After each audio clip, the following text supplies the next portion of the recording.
Perpetual darkness lingered at the top of the world. Thick ice, frigid air, and snow covered the lifeless mountainscape.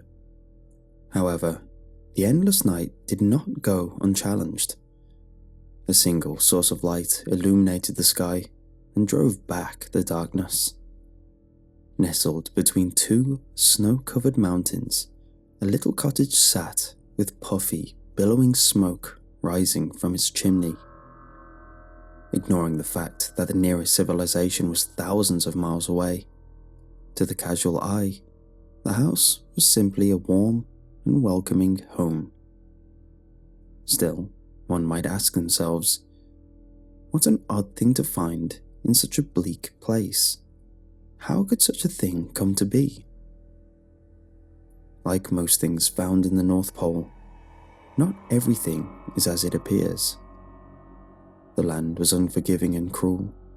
It could take your life within minutes.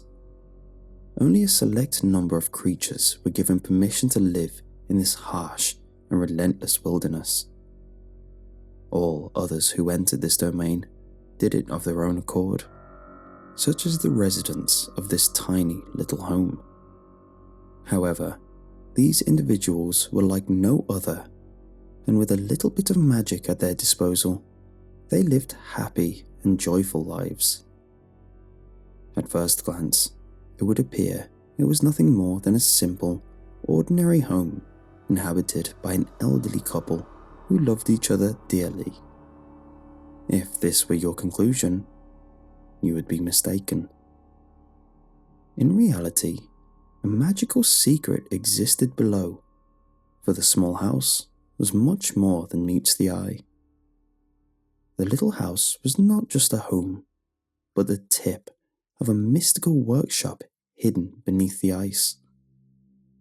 For centuries, children around the world found joy from the efforts of the hidden workshop. All year round, tiny magical hands toiled and labored to create toys and playthings for all the good children of the world. Elves, the last of the magical creatures from old, dwelt within the walls and used their mystical nature to create wondrous and joyful things for Christmas morning.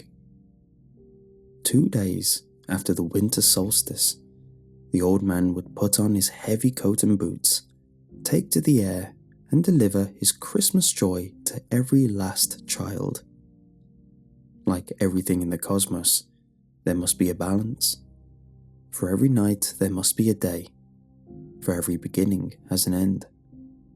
And with every kind of child, there was a naughty little boy or girl to be found. Far below the bright lights, singing and happy elves creating and building new, fantastic toys, there was another workshop. There, the warmth of the hearthstones could not reach, while the purpose of the upper workshop was to bring happiness. The other was dark and sterile. It too had a purpose. It was where the masses of cheap and easily broken toys were made. There was no love put into these objects. Never would a child's eyes brighten with wonder and awe upon seeing these gifts on Christmas morning. In his wisdom, the old man knew that even a naughty child should not be forgotten during this time of goodwill. However, the old man was no fool and had no desire to waste his resources on such unsatisfying tasks. This responsibility was handed to the banished and exiled elves that inhabited the deepest bellows below the workshop. Those with selfish hearts and greedy desires. Stripped of their immortality, they wasted away in the dark, with only the trinkets and flimsy materials to pass the time. Erika Ata sat in the poorly lit corner of the tattered workbench. His focus was entirely devoted to the old and worn piece of brass in his hand. The clangs of his hammer hitting metal rang out and echoed through the dark halls and passageways. He pounded the brass sheet relentlessly until the metal slowly began to surrender its shape and bend to Erga's design. Suddenly, the hammer flew out of the mad elf's grasp. He examined his limp hand, trying to will it back into his control. Fury filled his heart as he watched the necrotic flesh slowed off his bony hand. He didn't have much time. His other hand was weak, but still capable of grasp. He reached into his toolbox and removed a long, warped nail and stabbed it into the back of his paralyzed hand. He pushed on the nail head until its tip broke through the skin and emerged through his palm. Immediately, the pain surged and shot up his arm. The thick and rigid tendons loosened within his hand, giving him temporary use of his digits once more. The elf picked up his hammer and resumed moulding the shape of the brass plate. With each impact upon the brass, he poured his rage into his creation. How ironic that the product of his tireless work was meant for the ones he hated the most. His deteriorating body was fading fast. He possessed just enough magic to fuel the curse he would cast upon the object. When finished, his gift would be placed with the other junk toys and cheap trinkets. It would make its way to them and find a child on Christmas morning. The curse will take hold and slowly begin tearing apart their lives. It will channel their essence back to him and reignite his immortality. The object would pass from one child, then another, century after century. He had just enough magic left to invoke this curse. Erga had once lived and worked above. Like any other elf before him, he loved nothing more than to create beautiful and wondrous toys and gizmos. However, in his heart, he wished that he could keep some of his creations for himself. One day, his eyes fell upon a beautiful music box his friend Delilah had created. The music box was extraordinary, meant as a gift to a king's firstborn. It was magnificent. Crafted from oak wood, it bore an elaborate gold design on each of its sides. When opened, a figurine of two children opening their gifts under a Christmas tree spun to a lovely medley. Erga Ita had never desired anything more in his entire life. It filled his heart with jealousy. He became resentful that this precious and rare treasure would go to an undeserving human infant. The little girl didn't deserve it. It should go to him, he thought. So, under the cover of darkness, Erga slipped into the work area and took the music box. Unable to sleep and anxious to put the finishing touches on his prized creation, Delilah decided to return to the workshop. To his surprise and shock, he caught the elf attempting to steal the special music box. Delilah was enraged, for greed and thievery among elves were extremely offensive and not tolerated. Erga begged his friend to not report his transgression, but Delilah was unmoved by the pleas and turned to tell the others of Erga's crime. Desperate, Erga did the only thing left for him to do. He grabbed a hammer and brought it down on his friend's head over and over again, until no more life remained in the broken body. Despite his meticulous efforts to conceal his crime, he could not escape the sight and wisdom of the old man. Humiliated and dishonored, the elf was banished from the workshop, and his precious music box was taken from him and given to the little princess. Stripped of his immortality, Erga Ita was cast into the cold and dark corridors of the other workshop to spend his remaining days, never to create a beautiful thing again. As the seasons passed, His hatred for all children grew and ate away at his sanity. He gritted his teeth, knowing that the children of man were given everything, and he had nothing. Hunched over his work, Edgar feverishly worked to complete his masterpiece. He stared down at the anvil and hammered down on the brass. Each strike brought the faces of a child into his mind. It lives in warmth. The blunt hammer formed the metal into a hollow cylinder. It stuffs its face with sweets and treats. Stumpy legs were welded into place. It gets everything it asks from Mummy and Daddy. A malformed head and crooked ears took shape. It gets anything.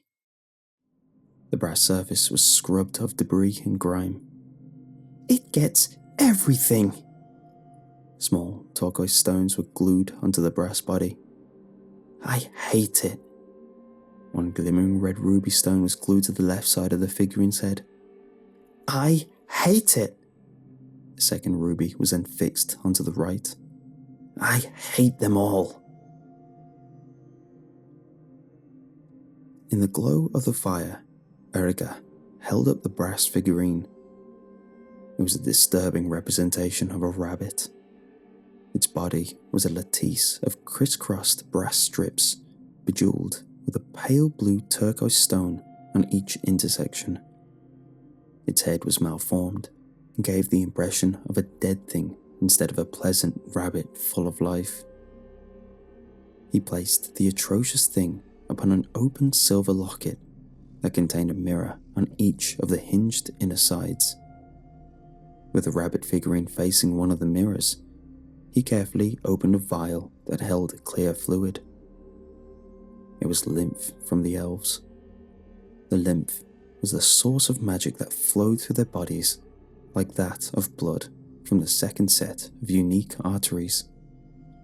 The magic lymph had its own circulatory system and heart. It was the vital system that gave the elf their magic abilities. Only a few tiny drops fell out of the vial. It splashed onto the figurine and mirrored locket, illuminating them with a golden glow. Erica closed his eyes and spoke the words of wormwood in his elven tongue. The clear liquid turned black and stained the surface of both the rabbit statuette and the silver locket. The glow turned a deep purple, then slowly faded. Pleased with the outcome, he gently placed the cloth over the object to obscure it from sight, and ever so carefully placed it in a small box decorated with holiday cheer. Finished with his work, Erica turned to leave, pushing past the corpses of several elves hanging upside down from the support beams of the other workshop. Their lifeless bodies drained completely of every last drop of magical lymph. Erica's calculation had been correct. He had just enough magic to fuel the curse placed on the object. The mad elf smiled and began to laugh. For the first time in a very long time, Erica's heart filled with anticipation at the approach of Christmas morning. The little girl sat in a large pile of torn wrapping paper from the many gifts she found under the Christmas tree. On the morning of December 22nd, Gabby awoke earlier than everyone else. She went downstairs and glared at the many presents that continuously tempted her. It was as if they teased and mocked her every time she looked at the colourful and beautiful wrapping paper. She would receive such a terrible scolding from her parents, but she couldn't wait any longer. At first, it would only be one gift she opened. Then it became two, then another, and another. Before she knew it, all of her presents had been opened. Despite getting everything she asked for, the desire for more still was not satisfied. When Gabby stood, A small gift next to the base of the tree caught her eye. She could have sworn it had not been there before. The wrapping paper was worn and yellowed with age. Written in big words was a tag that said, "To Gabriella." It was like no other, and she surely would have seen it before now. Puzzled, she removed the wrapping paper and found a box that contained a smaller sealed box and a scroll. She opened the scroll and read, "Congratulations, lucky one. You are the proud owner of Pepe the rabbit. Pepe loves you and will be your best friend in the whole world. Pepe is a friend like no other, and he will give you everything your heart desires. To be Pepe's friend, you must listen to him and never disobey the following instructions. Number 1. Place Pepe on his locket facing the mirror. Number 2. Never look Pepe in the eyes. He's ever so bashful and only likes to see you through his mirror. Number 3. You may ask anything of Pepe 3 times. In 3 days' time, he will grant any and all you asked of him. Number 4. Never look Pepe in the eyes. It bears repeating. He does not like it and will be upset if you disobey this rule. Remember, lucky little boy or girl, Pepe loves you. He loves you more than anyone else in the whole wide world. Pepe will make sure that no one will ever hurt you again. And if you love Pepe, you will listen to him and do whatever he asks of you. Pepe loves you, and no one can ever come between you and him. Pepe loves you."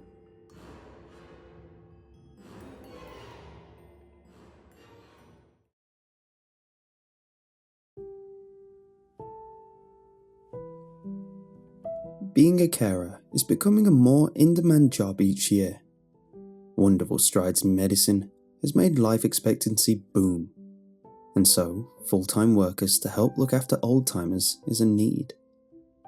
Sadly, not every person makes it to their end years fully intact. To put it politely, the woman I cared for unfortunately lost the marbles a bit. I look forward to the era where dementia is no longer a factor to how you spend the wonderful retirement years so many people look forward to. Her name was Sally, and she had a very young attitude. Literally. She was in the constant mindset that she was about 9 years old. One way or another, she would explain away certain aspects about her life. How she couldn't run with the other kids because they weren't nice to her. In reality, they were just creeped out at the old lady trying to chase them around. Why she wasn't in school, since they wouldn't let her enter. Or why she lived alone. But the delusions would keep up, day in and day out. I tried to help her break out of this mindset at first, but saw the futility over time, and learnt it was much easier to get her to cooperate by playing along. She would greet me like a favourite babysitter in the mornings. During the day, I'd take her around to do errands. Shopping was sometimes an ordeal. Her childlike mentality making her reach out for sweets and ice cream, often throwing a fit when she couldn't get what she wanted. It's a surreal experience seeing such childish behaviour from someone so old. The fun times were going to the park. We would go during the day to avoid the other kids, me knowing they were at school. She would waddle over to the swings and get me to push them. Sometimes she dared to try the slide, though after a few attempts she often claimed it was boring, though it was obvious it was causing her a bit of discomfort and pain. During our downtime, we'd talk a lot. Despite having the mentality of a kid, she'd tell so many stories about her life. She remembered a lot about her past, despite her failing memory, though you'd have to excuse the narrative as it was often told in the perspective of a kid, no matter the situation, even when it didn't make any sense. She'd sometimes make other people in her life kids too. Her late husband played the role of a boy in her school that she fawned over, the childlike innocence adding a charm to her tales. She would sometimes tell me stories about things we'd done together too, sadly forgetting that I was there when it happened. I didn't mind though. It was lovely seeing her so enthused and cheery, a rare sight sometimes when working with people with that condition, and it was nice hearing how much I positively added to her life. We got along great over the years. Through the troubles, I had figured out a lot about her. The only thing I couldn't piece together was a reoccurring event she told me about. During our downtime conversations, she'd sometimes tell me about a doll she played with. She would regale me with the imaginary adventures she had with it, often fairy tale in nature, which at first was fun to hear. It's hard to describe the interesting imagination of an old person who thinks like a child. It created a surreal mix of young and adult fiction. Imagine taking the tone of the first and last Harry Potter book and mixing them together. It was a concoction of narratives that she weaved together into amazing little stories, something I wished I had written down. What made them stand out to me was the time period. They often made current references, as if they had happened not too long ago. This led me to believe she had a doll and created these fictions while I was away, rather than an old doll she was reminiscing about. But no matter how much I searched, I could never find the doll she spoke of. Whenever I'd ask her about it, she would tell me she played with her doll when I left. I didn't just try once to find it. It became almost a weekly ritual. While I cleaned her house, I'd keep an eye out for a doll, or anything that resembled a doll. I found the broken top end of a mop, which to me looked like it could have been played with like doll's hair. I pointed it out to her, but she denied the correlation. I found some ripped up papers bundled together. I thought it could be used as a figure, but again, she told me I was wrong. Whether she was embarrassed or relished in keeping a secret from me, she never showed me what she played with when I left. Sally carried this secret to her grave. I was sad to hear, but one night, she peacefully passed away not long after I'd left one of my shifts. I was heartbroken. I'd spent the better part of 5 years getting close with her. She was a lovely client, and I didn't realize how attached I'd gotten until I got the morbid call. I ended up taking a good few weeks off to grieve, often travelling to our favourite spots and reminiscing about her. To the world, she was another grain of sand blew away in the breeze. But to me, she was part of my world. There was a small investigation, as authorities often have to rule out foul play. Sadly, not every carer is a good egg, and sometimes blame can be shifted to a person if negligence or other motives come into play. With this in mind, I initially wasn't shocked when I was contacted by the police to come in for an interview. When I arrived at her house, I was taken back by the scene. Police tape wrapped around the property, and a mix of formal investigators and hazard suit adorned figures moved in and out. After explaining who I was to an officer at the front, I was escorted into a room and interviewed. They started with pleasantries and a few inquisitive questions. I cooperated the best I could, and once they saw that they jumped into the meat of what they were after. First, they asked questions related to little girls. I told them everything about her condition and went into great detail about her belief of being a child. I explained how I catered towards it and thought nothing wrong about encouraging this harmless behavior. At this, the interrogators looked at each other and bluntly told me to follow them. They led me around the all too familiar property, now defiled by clinical forensic equipment and investigation markings scattered around the house. They pulled me in front of the closet, which I was familiar with. What I wasn't familiar with was the now open hole at the back of the walk-in.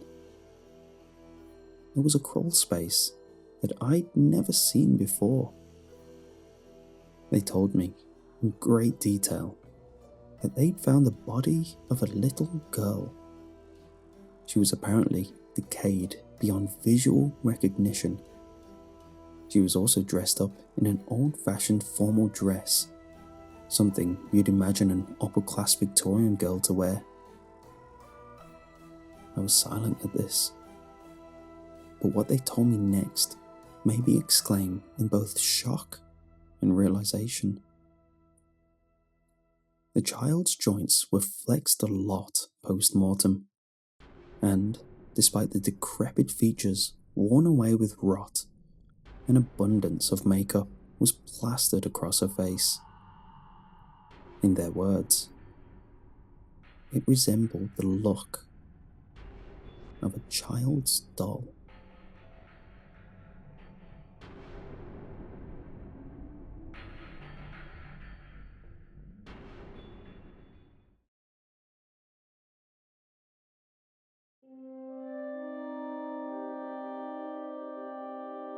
Living in Lower Alabama, we rarely receive snow. I spent most of my life wishing for a white Christmas that never came. I have only seen snow twice in my 33 years here. I always wanted to share that with my two boys. I just knew that they would love to play in it. Now I find myself staring out my window at the mounds of that icy precipitation surrounding my home, regretting every wish I had ever made for a snow-covered Christmas. When I think about it, it really started in summer. Our summers are always hot and extremely humid, but that year it was even more unbearable. We steadily saw temperatures of well over 100 degrees, and everyone I knew begged for relief. The heatwave lasted all the way until the week before Halloween. Then suddenly, a massive hurricane spawned in the Gulf of Mexico. The weather forecaster for our local news frequently referred to it as a monster. Looking back, I would believe it was more of a demon that brought hell with it, but much different than the one I had read about in the Bible. The storm passed, leaving devastation for miles around. It had affected every state within the southeast, but Florida most of all. Help was sent from various utility companies, government aid agencies, and even regular citizens to help with the relief. And when I say various, I mean from every state in our region.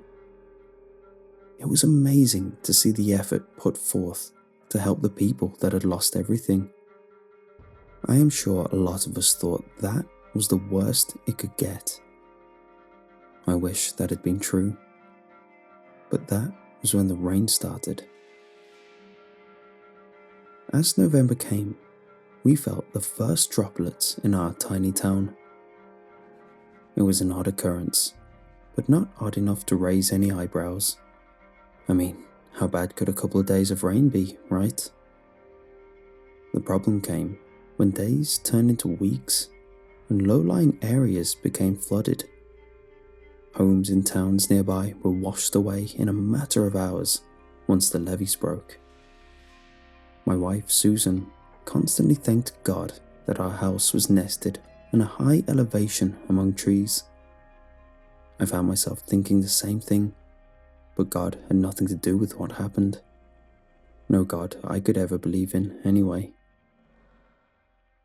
The week of Thanksgiving, the rain finally subsided, and I'm sure there was something everyone would say they were thankful for.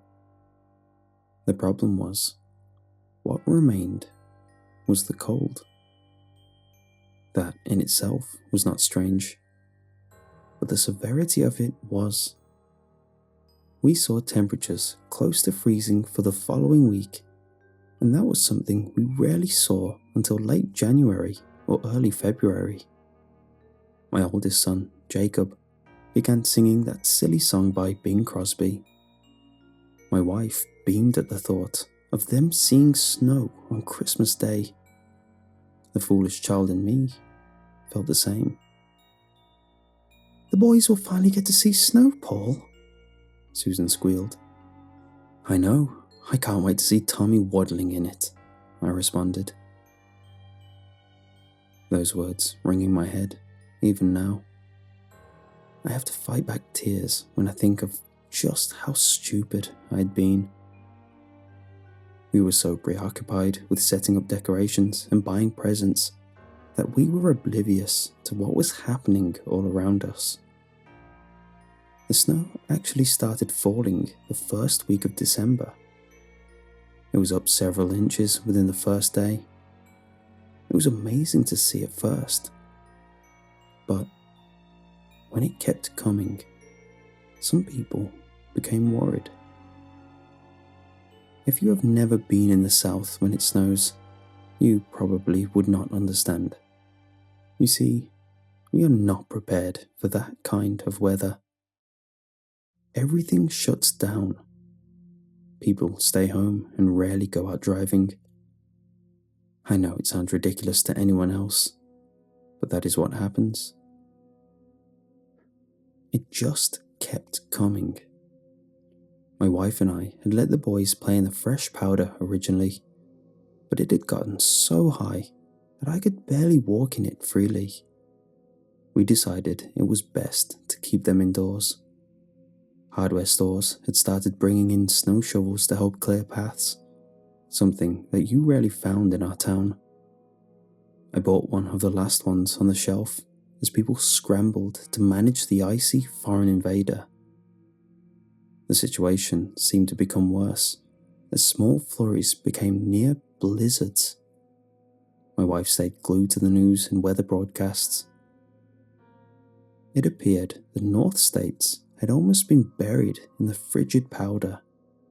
The president had actually issued a state of emergency, urging people in the northern portion to evacuate south. That was when I finally started to be concerned. These people had been told to come south, but our situation was hardly any better. The weatherman stopped trying to be accurate. His predictions of an end to the madness never came.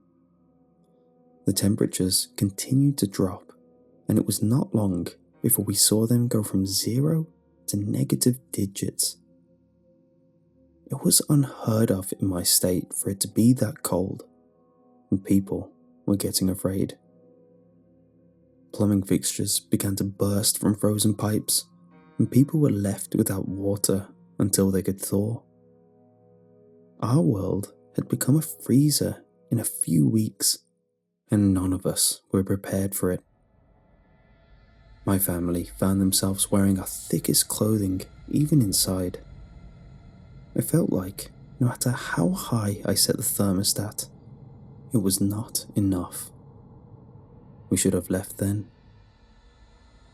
By Christmas, we had no power, and utility companies had stopped trying to traverse the harsh conditions to repair downed lines. Local officials had abandoned emergency protocols to save themselves. We began hearing rumors of our neighbors attempting to head further south into Florida. Susan suggested the same. but I reminded her of the destruction still left from the hurricane. I was afraid we would be worse off without shelter, so I made the decision to hunker down in our home. I cleared a path to the fireplace that had only been used for decoration and set to the task of getting a fire going. If it was not such a dire situation, my wife would have found amusement in me attempting something like that. I'd never even seen someone use a fireplace, let alone light one. After several attempts, we were able to burn what little wood that was readily available near our home. My family and I huddled around it as if it were going to save us from the fate that waited outside.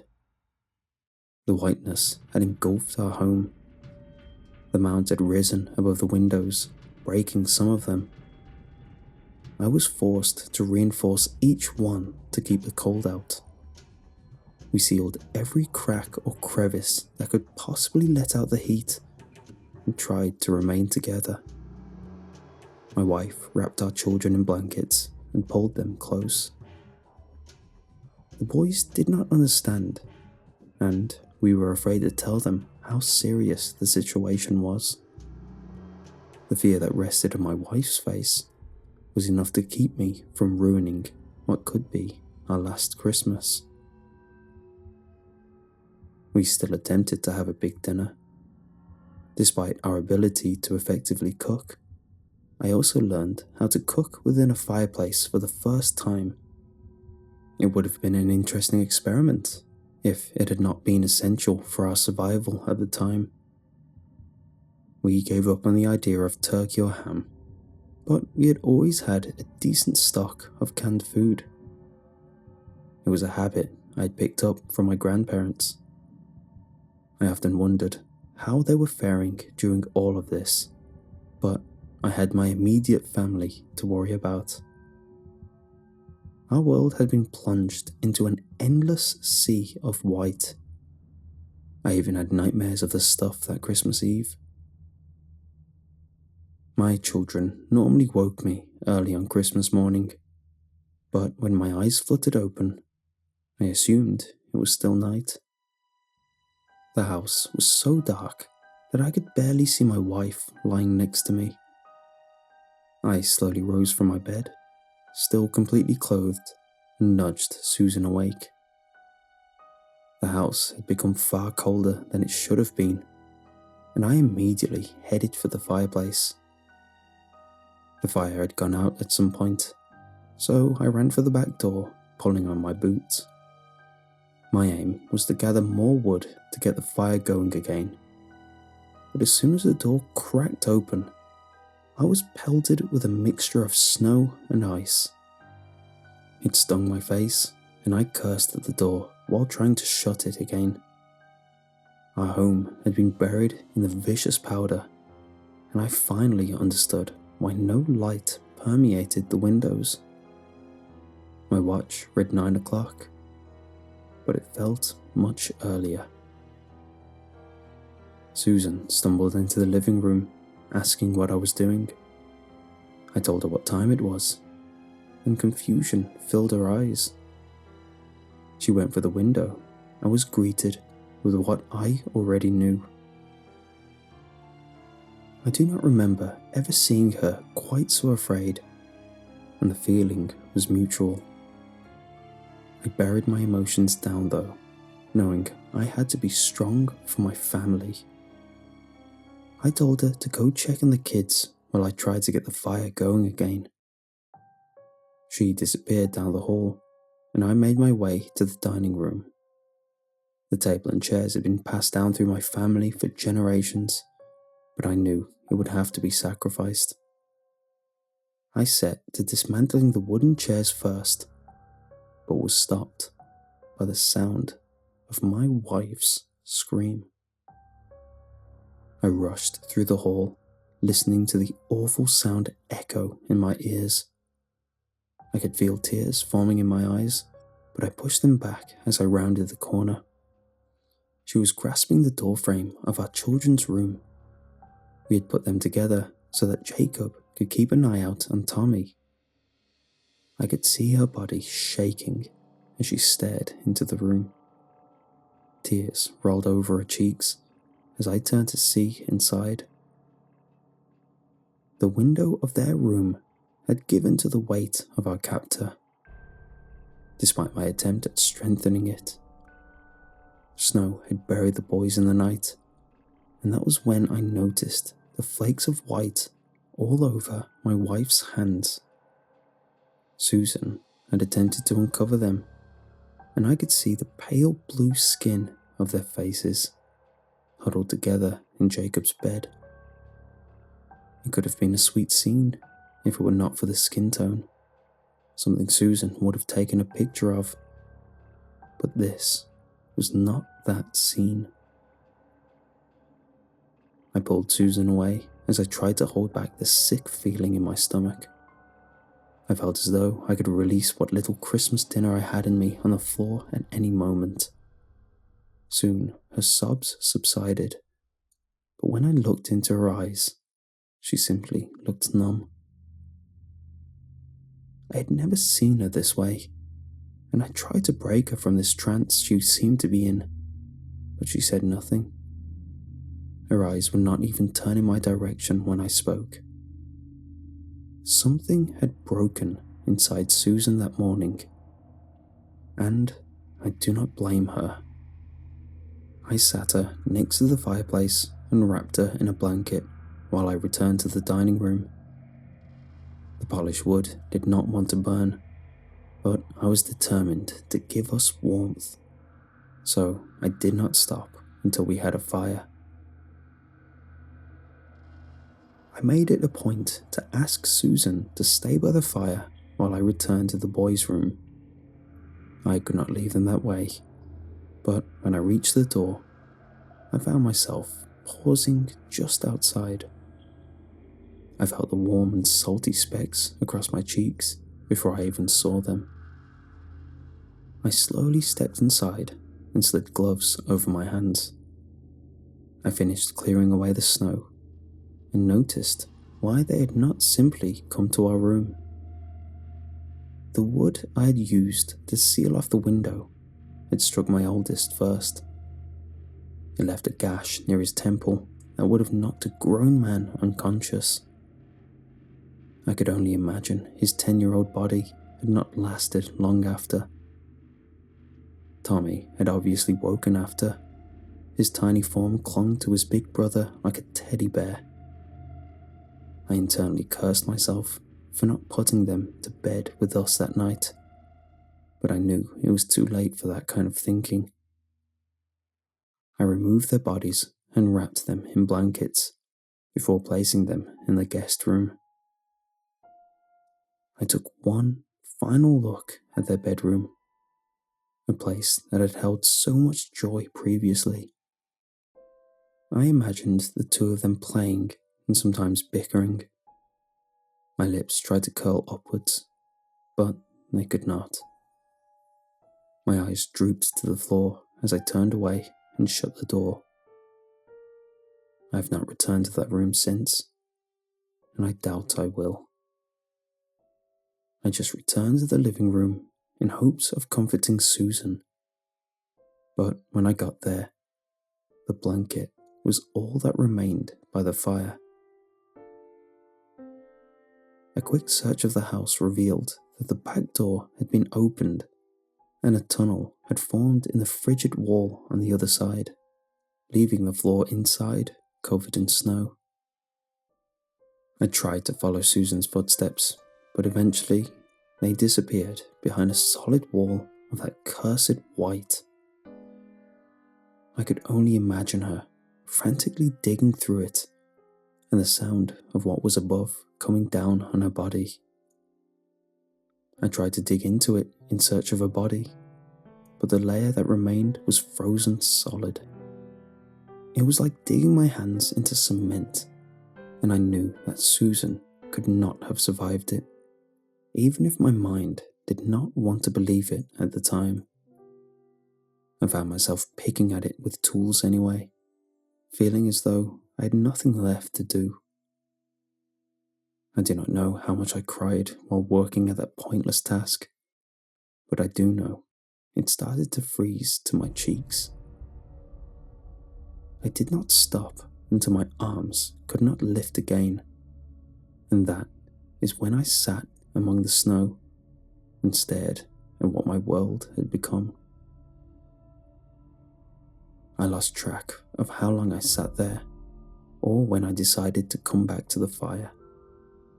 I do remember when I started burning the Christmas gifts and how hard a choice that had been. I opened each one slowly and savoured the idea of the children playing with it for the first time.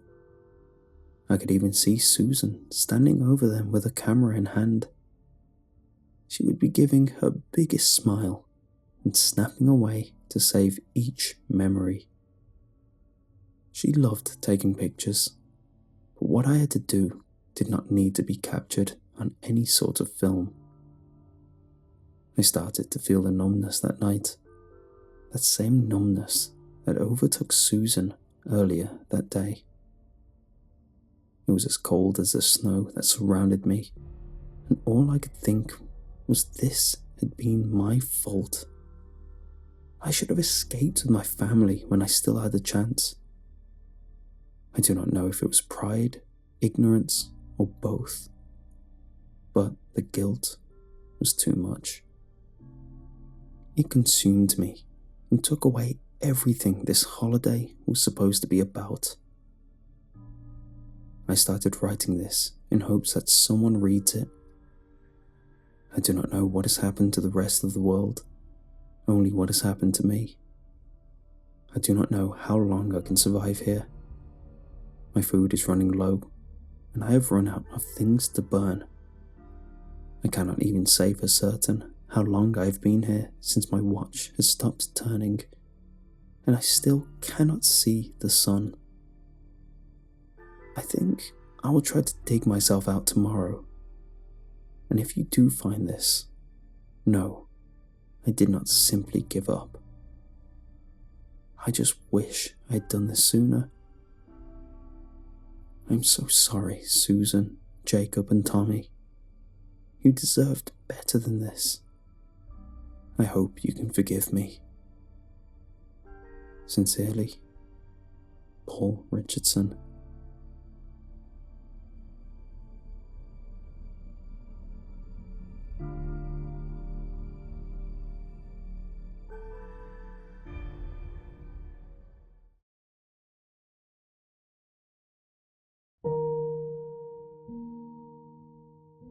When buying gifts, I often go to antique shops first. I'm in the mindset that if I ask someone what they want and buy it, that's not a gift. That's just buying something for someone. I also struggle to find ideas from modern technology, as everyone has their own preferences and desires. However, in antique stores, you can find some gems in the rough, and I guarantee that that gift would be unique. This is something I strive for. I love seeing the reaction when giving a gift that they themselves had never thought they wanted. It was because of this that I found myself once again browsing the dusty shelves of a store I found on the way to my son, Jason's house. He had moved out a year ago and had been looking to start a family soon. So my goal was simple: find a nice gift for Christmas. Jason was a classic lover of vintage aesthetic, something he probably picked up from me, and was a style getting pretty popular in this day and age. I made some laps around the store until I found something that made light bulbs flash atop my head. A small antique sewing machine. These are used a lot for decoration rather than use. Sometimes they're used in high-end store displays for older style clothes.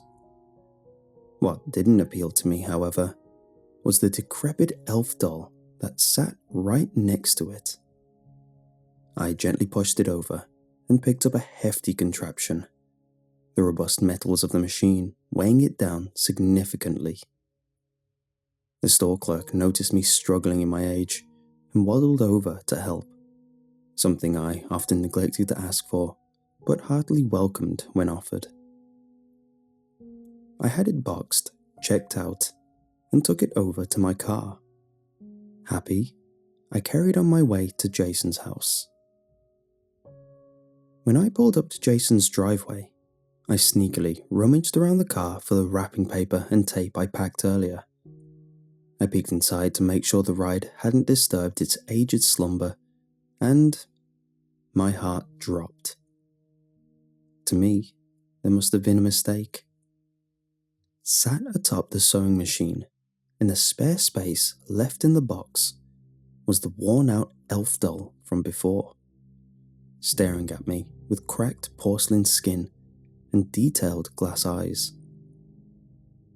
I sighed, feeling the clerk must have thought I was after them both at the store due to their close proximity. However, all hope wasn't lost. I knew I needed to head the same way back, which would give me a chance to return it after the weekend. So I suppressed the guilt, as long as I kept in mind to remember to return it. The weekend went great. Though it had only been a year since Jason moved out of town, we conversed like no time had passed. He loved the gift and emphasized that he looked forward to getting something like that every visit. A joke in one breath, but something I secretly wanted to try keep up in the other. Sadly, the time came to leave, and I slowly trudged my way to the car, trying to make the moments last. When I settled down in the driver's seat, my heart jumped as I saw the elf doll sitting in the passenger side, staring at me. Through my joy, I had completely forgotten about that thing's existence, something I chastised myself for. Feeling guilty, I almost forgot to return it otherwise. Though I must have forgotten that I moved it too, as I only recalled seeing it when working on the gift wrapping in the back seat. I set a destination on my GPS to swing by the antique store and made my way home. Luckily for me, the same store clerk from the few days prior was working when I arrived. He was daintily sitting at his post, not paying much mind to things. It took me a few attempts to get his attention, which he lapped up when he saw that he was going to be useful. Bless him. I pointed at my handwritten receipt of the sewing machine bought days before, which I could immediately see he was worried there was a problem with. I hastily emphasized that the sewing machine was fine, and that I had a different problem to what he may have thought. He perked up at this. There's nothing a passionate store clerk loves more than a nice, fun mystery.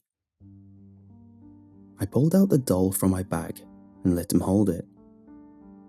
He held it up to his face, inspecting the torn green outfit and the faded, cracked skin of the decrepit elf doll. I told him how it was against the item I bought, and that it was boxed by mistake. I felt a little bad that the mystery that excited him was that simple, but was ready to call it quits there. He furrowed his brow, some reason not immediately reacting with joy at my helpful amendment. Instead, he just lifted his head and meekly told me it wasn't his. This transferred the dumbfounded look onto my face, running the events back in my head to see if I'd made a mistake. This led to us just going back and forth, telling each other our side of things. I explained how I found it, and how it was next to the item bought, leading me to think he boxed it by mistake. On the other hand, he only rebutted with the fact that they never had any such item in their store. I offered to let him keep it, but he said, even free, it was in too bad of a condition to sell, and insisted that I take it home. Defeated, I waddled back to my car, not knowing what to do. Knowing it was bizarrely my possession, I now had less care as I slung it to the driver's seat and made my way home. When I was finally settled back in my comfortable living room, I took the time to study the strange object I now owned. It looked like it was a beautiful doll. Once. Its eyes had lost the life it had when first created, now just a dull husk devoid of colour. The skin was cracked in many places, neglect worn on it through unhealing scars. Its hair lay clumped, some unknown substance, once used to keep it styled, now just matted and distressed it further. Its outfit resembled a classic helper of Santa, but the age took away the magic it attempted to convey. To me, I wouldn't have given this doll to anyone if given the choice, so I made the fair decision to throw it away. I lived peacefully with that decision until that peace was broken. Only a number of days later, I was doing my daily errands, cleaning my most used spots in the house, making sure to check the nook and crannies for collected dust balls. I reached my hand deep behind my sofa to give it a quick wipe, and my heart jumped up to my throat. My hand brushed something alien to my home. After catching my breath, I slowly reached down and pinched the disgusting feeling with my fingertips. Slowly, I pulled it up, only to be met with the dead eyes that were becoming all too familiar to me. It was drenched, carrying the terrible weather from outside with it. As much as I tried to explain this away, how I possibly disgruntled a neighbour who thought I was fly tipping, or that an animal dragged it back in, smelling my home on it, nothing truly wrote away my fears. I want to say that was a one-off. Sadly, it happened not once, but 3 separate times. Each time I dragged it further away, and each time it returned in heart-jumping spots, carrying remnants of its journey with it. I shamefully threw it in the river on my last attempt. I even tied a few metal weights to its body. I felt guilty about the idea of littering in nature, but it was an ideal, permanent end, making sure if someone was trying to distress me with it, they couldn't get it back without an excessive amount of effort. I no longer jumped at the sight of the doll. I now felt sorrow at this strange, accursed item. Sitting in the middle of my bathtub, large glasses in the fiberglass of the tub in line with the weight it looked like it dragged. A mystery I was terrified to solve. I decided to give it one final grave, a fitting end, one we respectfully give to loved ones. I put the roughed up doll into a fine antique box I decided was fitting. I bagged a fold-away shovel and headed to a quiet space in the local park. I felt that if some sort of paranormal entity was involved, it wanted a fitting end. My mind played stories in my head about a girl's spirit that struggled to move on, or a grieving mother's spirit mourning the loss of a child. I respectfully gave it a nice ceremony in the park, replicating the ceremonies I'd loved of my dear friends' passings. My final vigil was a lit candle which swayed and danced as I walked away, feeling a mild sense of peace during my exit.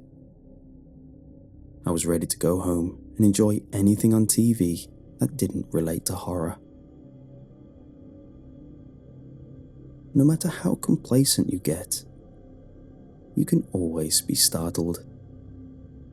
Maybe it was the unwarranted expectation of the transpired event, but my old heart didn't appreciate the beating it received when I saw my carpet clawed up with small, dirty marks, the scramblings reminiscent to a startled cat soaked in mud, led around the house, settling on my favourite armchair. There it sat, very much carrying the wear of dirt and haste, but still in one piece. My empathy had ran dry, and all that remained was a strong, burning desire to be rid of this accursed doll once and for all. I dragged it out to the yard and swung open the neglected grill I had sitting in the yard. I poured all the chemicals I could find in the shed, which boasted about the dangers of how flammable they were. Once the cocktail was mixed, I flicked a match onto it and almost took my eyebrows off. I walked away, a sense of finality in my heart. That night, I tried my best to sleep easy. I tried my hardest to squeeze my eyes and blank out the night until morning. But no matter how hard I tried, sleep wouldn't come. All because of the charred, black, melted eyes staring at me from the other side of the bed. Life got significantly harder after that. Each night I was tormented by the presence of the doll, always finding new ways to surprise me. But that was overshadowed by the events that happened throughout each day. Each time I'd come home, I'd return to the smell of something burning. Plastic, paper, food. I'd rush around my house trying to find the source, and when I did, I'd stamp out the small patch of flames immediately. Without fail, I'd look close by and see the doll sat somewhere, staring in the direction of the fire, holding a lighter or matches. I stopped stocking anything that could start a fire in my house, yet this didn't reprieve these events. I'd still find a small fire in my house, accompanied by the doll holding a fire starter kit. Only these times, I didn't recognize them. I was riddled with a sense of anxiety. I would dread going home to start the cycle all over again. Yet I feared worse the idea of not coming home in time. This dichotomy tore me apart inside, taking years off my life.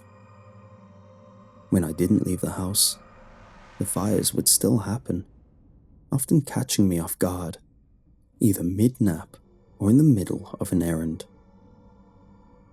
My house is slowly getting ruined each day, and there's nothing I can do to stop it. I'm scared that one day I won't make it home in time. Or worse, I won't make it out.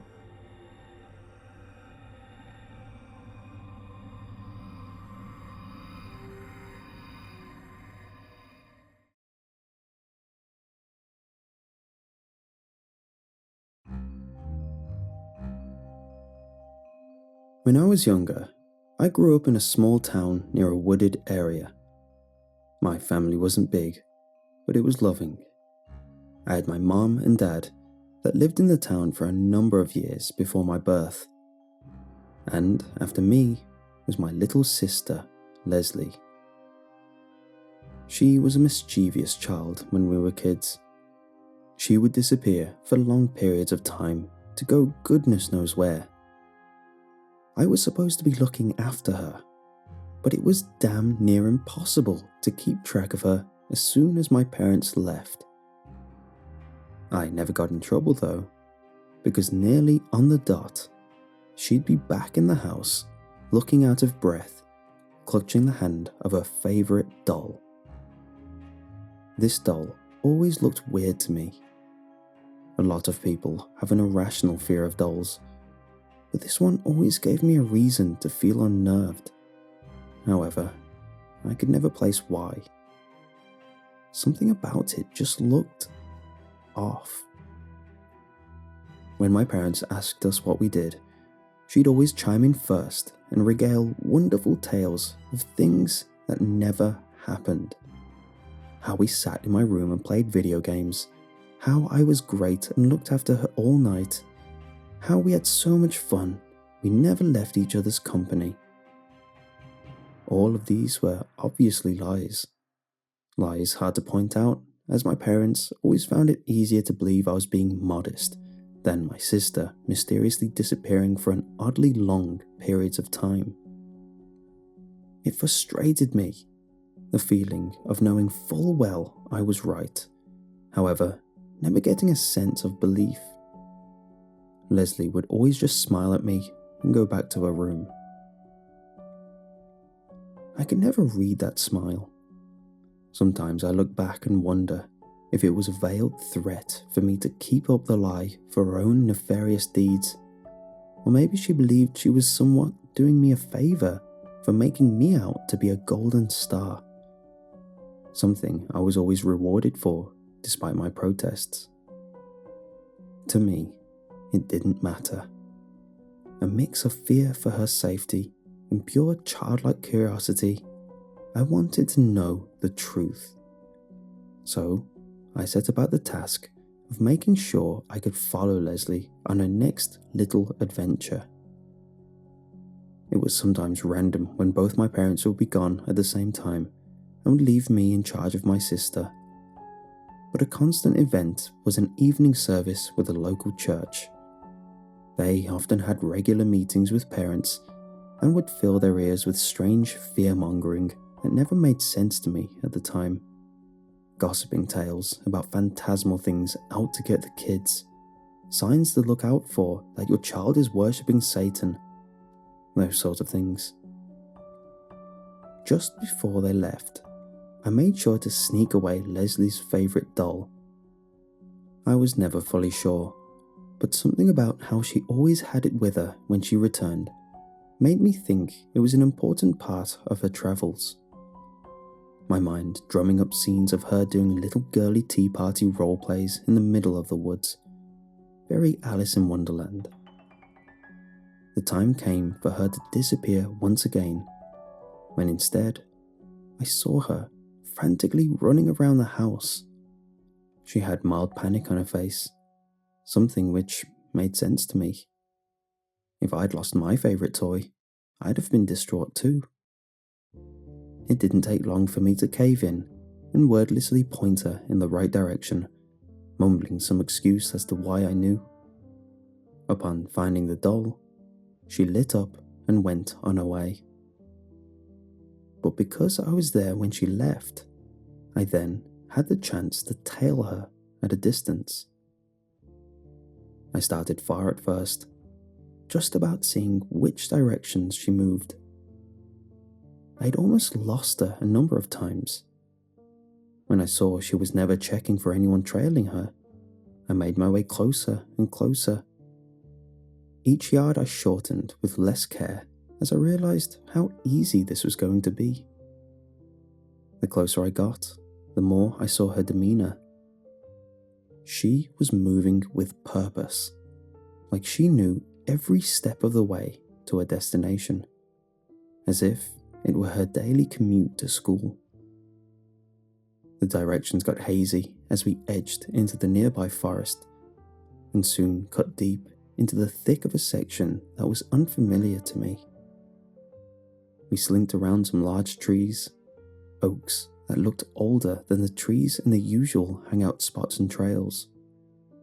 Soon she started to slow, as if approaching something important. So I followed suit, and made sure not to draw any attention with breaking twigs or the rustling of leaves. The noise I never expected to hear, however, were the sounds of voices. A mild, childish social anxiety kicked in, and I stayed in the shadows, scared I was intruding. A remnant from the don't interrupt others parenting that was drilled into me at a younger age. Leslie sounded cheery, like she was greeting a lifelong friend.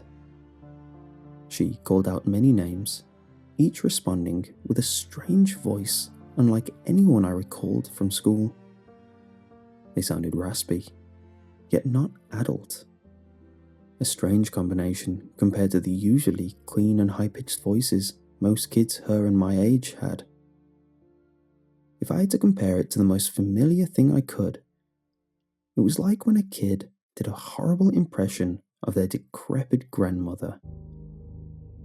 Each voice rasped back to her in cheer, each greeting her by name too.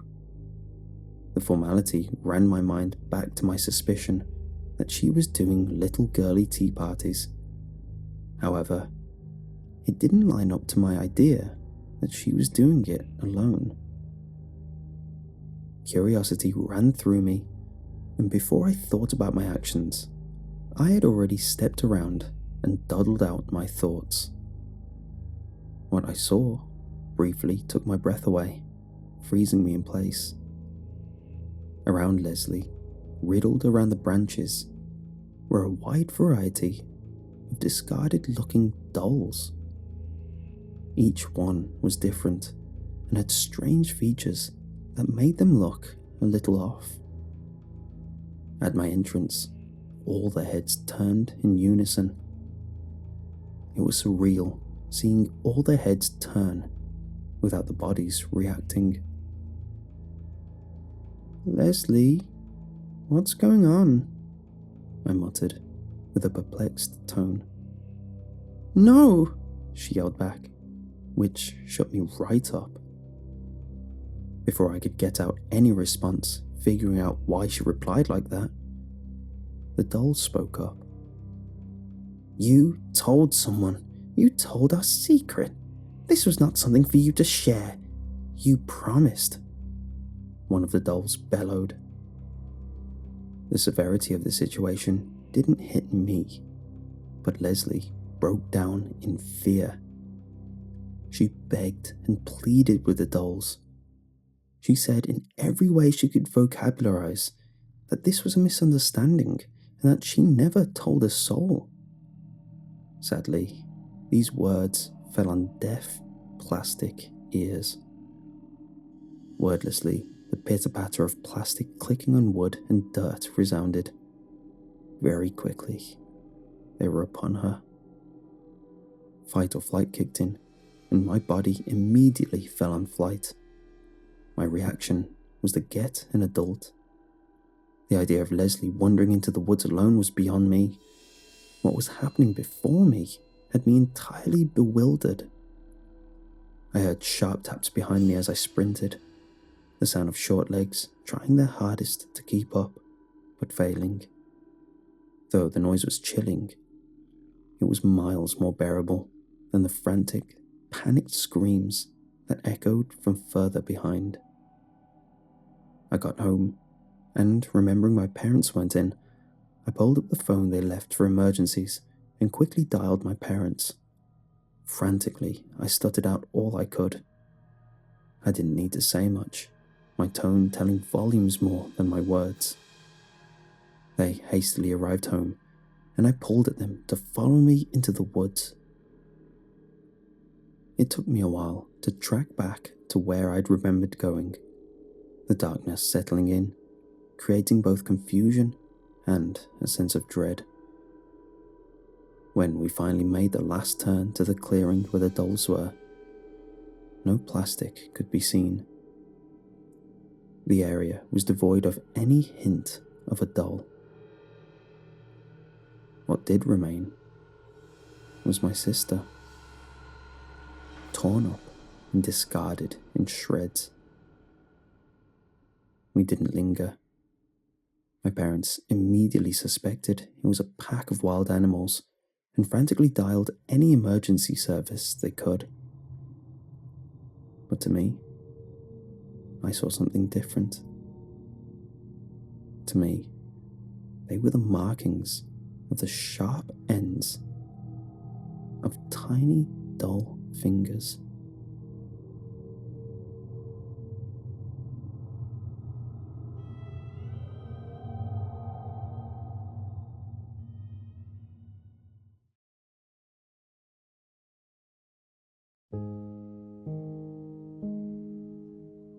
My great aunt died on June 6th, 2018. At least, that's what the letter said. I received the letter and the attached package on December 25th. I thought it was something I had ordered from Amazon and forgotten. But then I remembered that the mail wasn't delivered on Christmas. I shrugged it off, opening the enclosed letter. As I began to read, my stomach sank in disbelief. Dear Mr. Edison, this item has been left to you by Abilene Edison, your great aunt, who was pronounced deceased on June 6th, 2018. We apologize for the delay in delivering this to you. Being her only living relative, we determined that her wish for you to have this item is legal and beyond our control. The rest of her belongings have been incinerated. Her body is unavailable at this time. Please do not contact our office as we have officially severed ties with the Edison Family Trust. If you have any questions, you'll have to find the answers on your own. Goodbye, Golson, Orez and Danhorn Law Firm. First of all, I did not know I had a great aunt. My parents died in a car crash when I was in college, and I had no grandparents or aunts or uncles, so I just figured I was the only Edison left. My parents never mentioned a great aunt Abilene. We were a close but secretive family. We didn't let a lot of people in. I wondered what Abilene had done to be erased from our history. The package itself was square, wrapped in a dull brown paper. My address was handwritten, unlike the letter. The text was a deep red. I took the paper off, slowly, careful to preserve everything. My mother was meticulous in all things. She taught me to enjoy the dull, mundane activities of life. Slipping my finger beneath the paper was ritualistic. I took my time as my gift revealed itself. My only Christmas present, I thought wistfully. Under the paper was an ornate, carved wooden box. I let my fingers linger on the spirals, leaves, and serpents. There was no discernible pattern, but it was beautiful. The box itself wasn't smooth or polished. The rough wood gave way only where a knife had been held to its face. Needless to say, it was an odd gift. Why would a woman I had never met send me this? I opened the lid, expecting an empty vessel. Instead, I found a tree ornament. It was an angel with a cross behind it. The angel had brilliant, pale skin. She was swathed in a purple robe with feathery, golden wings. The cross behind her had a similar gold glint. The ornament seemed to be made of clay and was cold to the touch. I had no idea why Abilene would save this one thing and send it to me. Maybe it held some sentimental value. Our family wasn't religious at all, and although we had a tree growing up, now that I was a lonely 20-something, I'd never bothered with it. No family to share Christmas with anyway. I was tempted to put the ornament back in the box and donate it somewhere, but I felt a pull towards it. I felt like it belonged with me. I took down a small picture from the wall of the living room and hung the ornament on the nail. It looked incredibly awkward against the drywall. Such a beautiful ornament deserved a lush tree to rest upon. I got an unexplainable shiver and tried to ignore it, but I couldn't take my eyes off the angel. Suddenly, My skin felt too small for my body. I squirmed inside my clothes.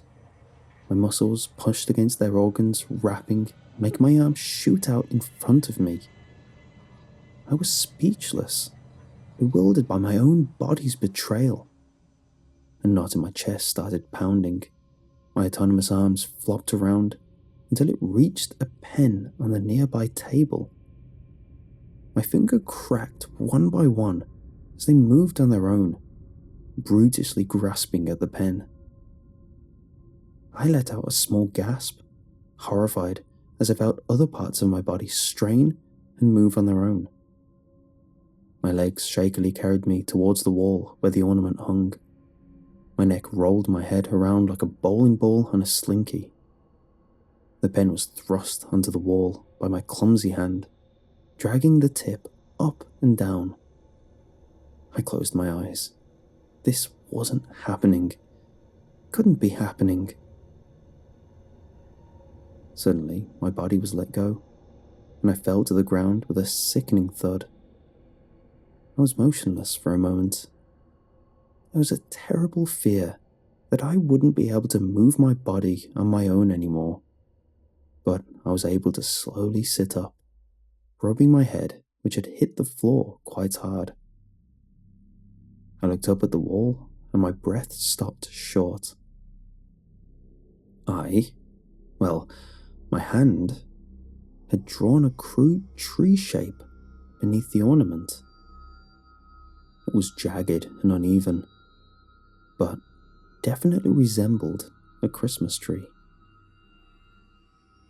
Why had my body been so keen on drawing it?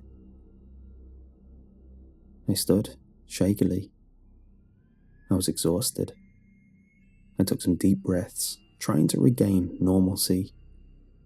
To test my body out, I stretched up and down, bent my fingers back, squeezed my toes. I was happy to find that everything worked exactly as it was supposed to.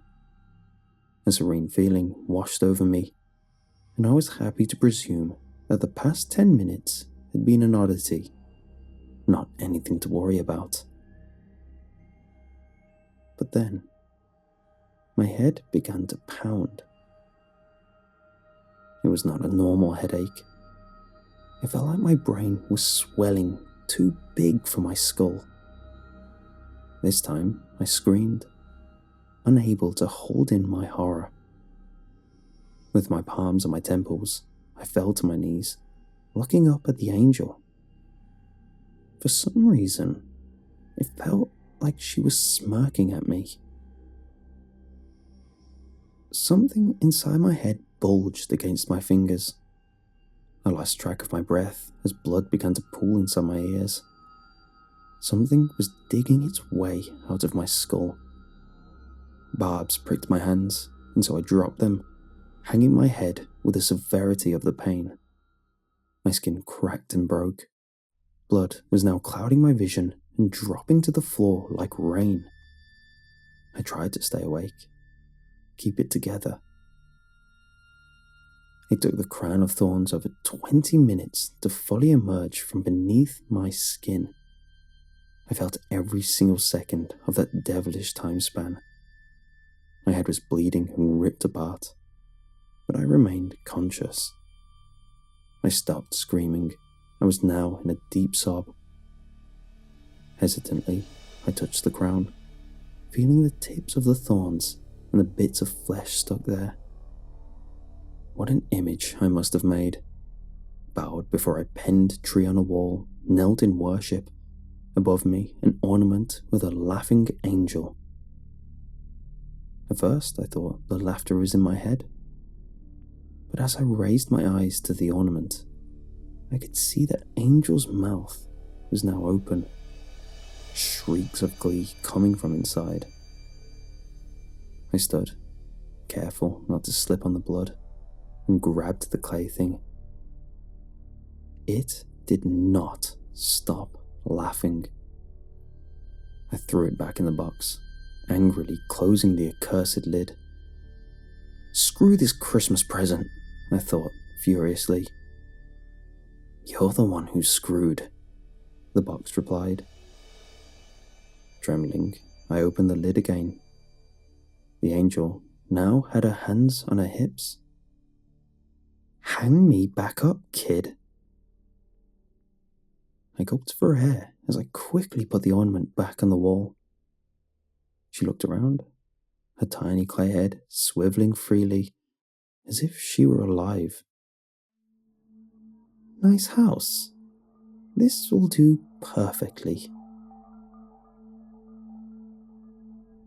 I stared, unable to be surprised since I'd grown thorns from my head. I was weak, covered in blood, and completely confused. The ornament sighed. "You look like crap, kid." Well, Nah, don't talk. Just listen. This is my house now. You got that? And you're mine too. We get a whole year together until next Christmas."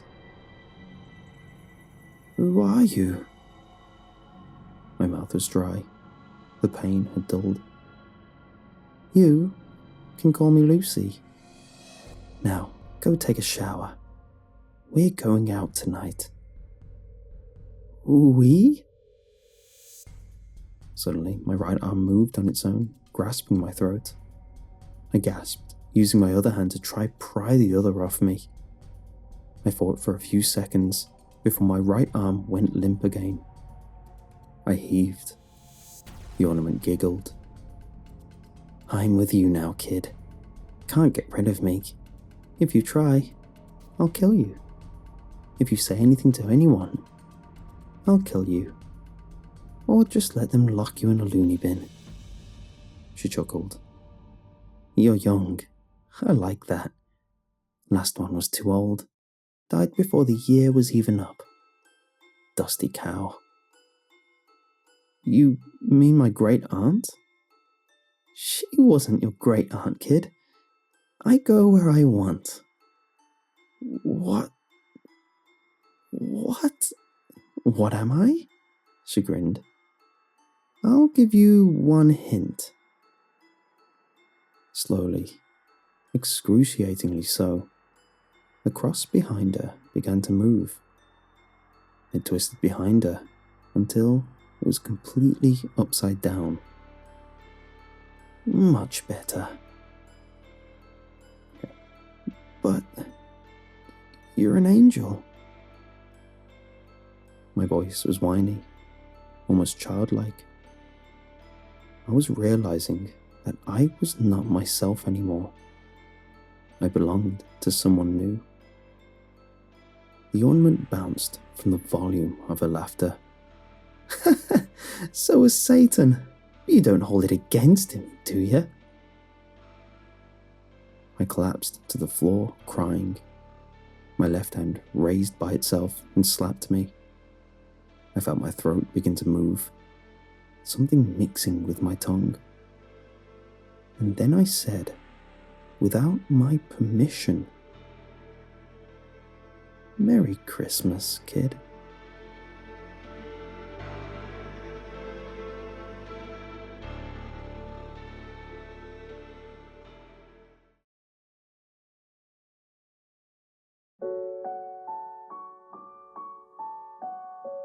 My school had a yearly tradition around Christmas. The teachers would rally all the students of our small town school to write a letter to Santa. The teachers all collaborated and emphasized to us that they knew Santa's real address and what we wrote would be sent to him. I don't know whether my parents never religiously drilled the idea of Santa into me, or if I was a weird kid. But throughout my childhood, I never believed he was real. So I always felt this idea of entertaining this letter scheme was below me. To me, this was just a silly way for teachers to get kids excited for the holiday. In school, I was one of the rough kids. I got in fights a lot, and the majority of the other students would avoid me. Even teachers had an apprehension of being around me, scared my temperament was not limited to just kids. Hindsight helps me say this, but at the time, I thought it was everyone else who were weird. I attribute all this to my uncle and what he did. He was a brute. When my parents weren't around, which was a lot, he was the one to look after me.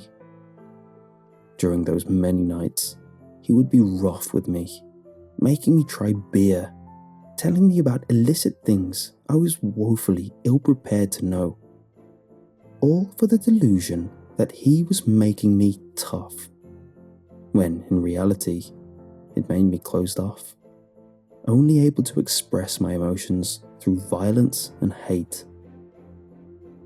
Each year, I never participated writing the letters. When I did, I'd often just scribble insults or crude doodles.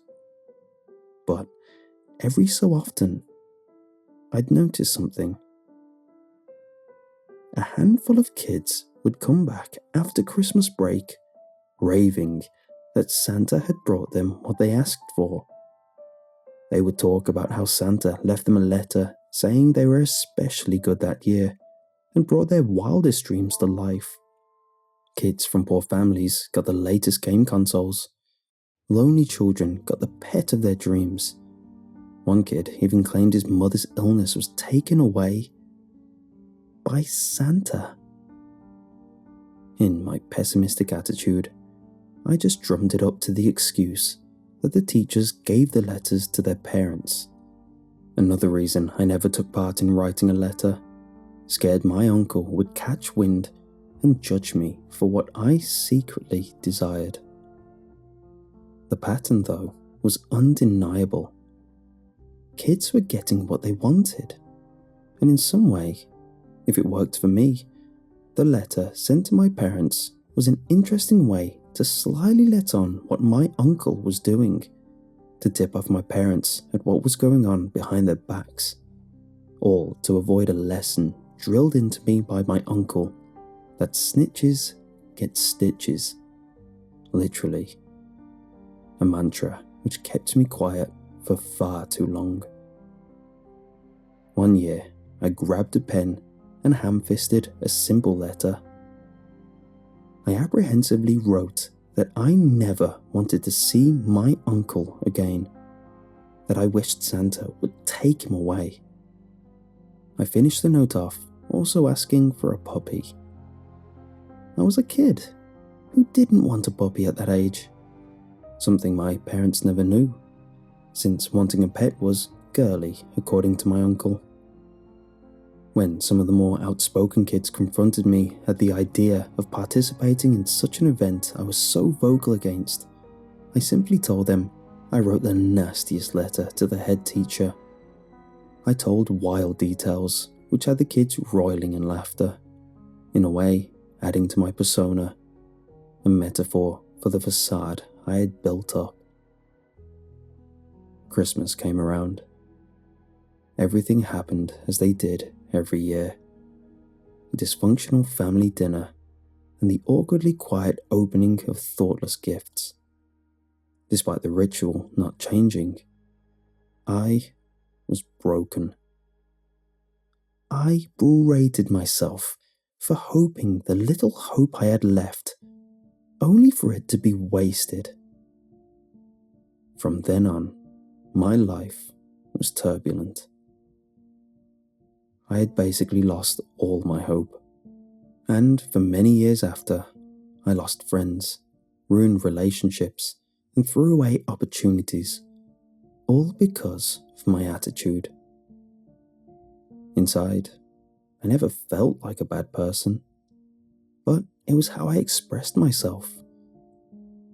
And then, something amazing happened. Someone saw that. My first long-lasting relationship was with someone that understood how I felt inside. She was very patient. She had to be. She stood by me through many rough years, something I commend her for. Though I didn't see it at the time, my life with her were the best years I could ask for. Sadly, it didn't last forever. Time grinded away at the relationship, my unmoving attitude keeping me still as a rock as she pushed forward in life. Eventually, the distance was too much, and she had no choice but to leave. It was her leaving that finally shook me enough. A wake-up call. I hated how I became a slave to myself, always saying I wanted to change, but never truly lifting myself from my spot and taking the necessary steps forward. Admittedly, I started seeking professional help in hopes of winning my girlfriend back. But after starting, I couldn't stop. And soon, I was doing it for myself and no one else. This is not to say it wasn't easy. Family gatherings brought everything back. I had a reputation, and I was terrified to break it.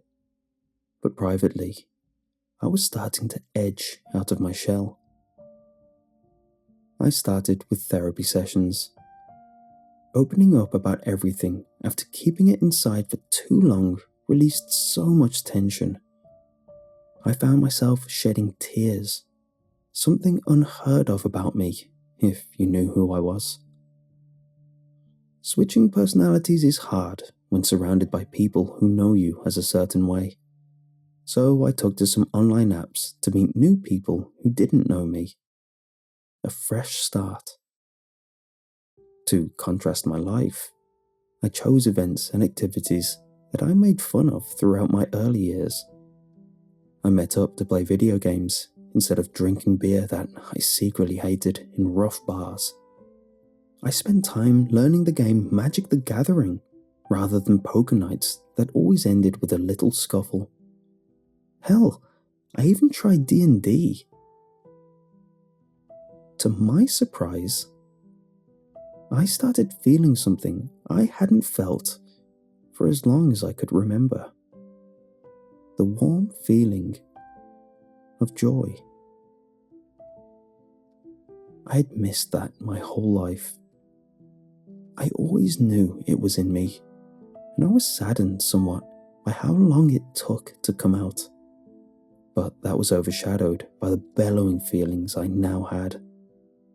I used this energy. I took to amending things with people I hurt. Through social media like Facebook and Twitter, I hunted down the people I wronged throughout my school life and after. Some moved far away, so I could only message them. Often, they initially thought I was messing with them, in complete disbelief that I even contemplated showing a softer side. Some, unfortunately, didn't accept my apology, something I understood, and settled on the notion that I tried. I became a new person. That is the year when my uncle went missing. It was out of nowhere, around midwinter. He was healthy, active, and up to his usual shenanigans. So it was a shock when I received the call that he never came back from one of his nights out. Searches were made, posters were hung, and notices were sent. However, no trace was ever found. It was like he disappeared into thin air. Christmas was not long after, and things were initially quiet. An empty seat weighing heavy on the family's minds. I could see the family was not enthused, so I did something unexpected. I took the initiative. I started reading the jokes from the Christmas crackers we pulled before our meal. At first, my family was shocked, but soon joined in. I heard something I hadn't heard from my family for a long time. Genuine laughter. We played festive games afterwards, despite being full to the brim with Christmas dinner. I made a fool of myself, and I thank my parents for not making a big deal out of it. I was a changed man. In the end of the night, we opened our presents. Most gifts were thoughtless as usual, remnants of how Christmas used to be. However, my gifts lit up the room. Each one carried a level of thoughtfulness they'd never seen before. Feelings I kept inside for so long materialized and displayed for all to see. Something they all picked up on and vowed to top the next year. The last gift was an odd-looking box with my name on it, topped with a small envelope. Some thought it was from my uncle before he disappeared, though I doubted it, as he never really got me anything before. I started with the card, written in the cleanest cursive I'd ever seen. It was addressed directly to me. The message was brief, with talk of how good I was that year, and wishes that I got everything I'd asked for. I started to think it was from one of my childhood classmates that I'd reconnected with. My heart jumped to my throat when I heard a noise bounce around inside. Despite years of cultivating a hardened composure, the sounds I heard froze me for a moment. Panicked, I ripped open the package and looked down. As two adorable, bright eyes stared back at me and barked.